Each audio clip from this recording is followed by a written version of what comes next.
Microscopic organisms. In the 17th century, Antonie van Leeuwenhoek was the first person to see tiny organisms with a microscope. He called them animalcules.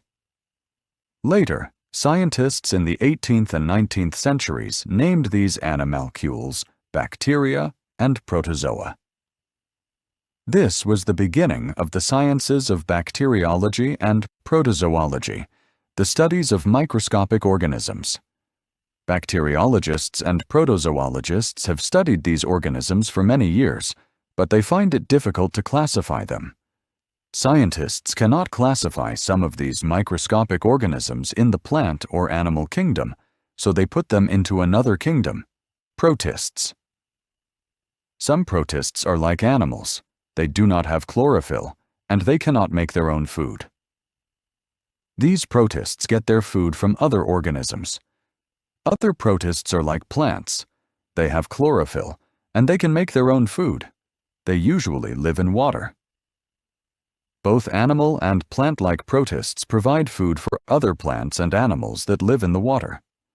Many protists are single-celled organisms. They have only one cell. Others, however, are multicelled. They have many cells. Because these organisms are neither plants nor animals, scientists put them in another kingdom.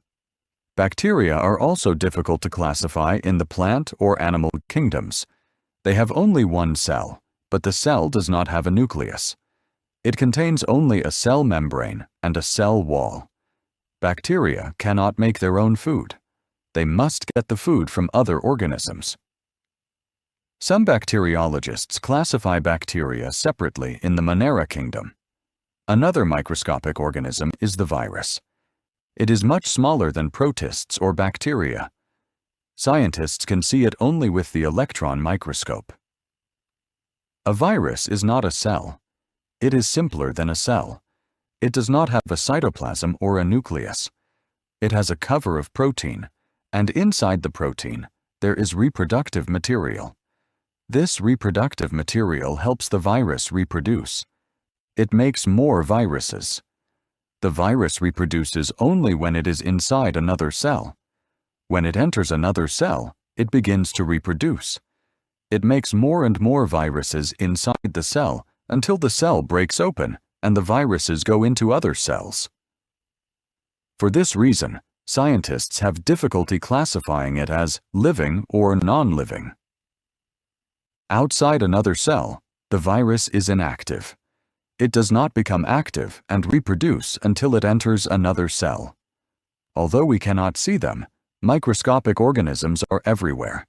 They are an important part of life on the Earth. It is difficult to classify these organisms because they are different from other plants and animals. Some of them have chlorophyll like plants, and others do not. Some of them are not complete cells. Bacteria do not have a nucleus, and viruses do not have cytoplasm. To help classify microscopic organisms, some bacteriologists have added two more kingdoms, the protists and the Onlara.